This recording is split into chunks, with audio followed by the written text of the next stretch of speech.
Welcome everybody, my name is Marcus Stone and in this video you'll learn how you can easily add gallery for your site in Duda. So let's start. First, what you want to do is just be in a Duda site editor and then just click here on add section. When you're gonna do it, you want to find gallery.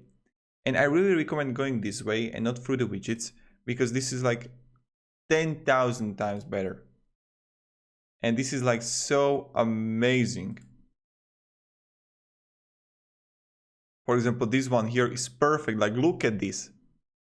So let's just click save here.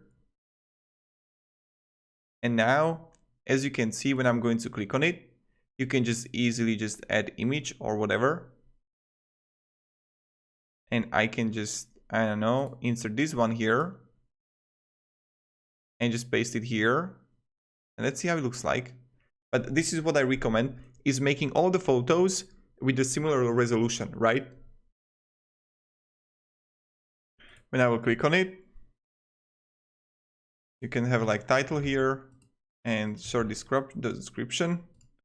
And now it's like, damn, it looks hot. And look at the effect. The effect here is amazing. Like even Shopify or Wix doesn't have this. What the hell? Damn. You can choose also the design, the layout. This is perfect. So yeah, thank you very much everybody for watching. If you like frame, you can just edit everything here. So thank you very much everybody for watching. If you have any questions, ask me down below in the comments. Thank you, have a great day and goodbye.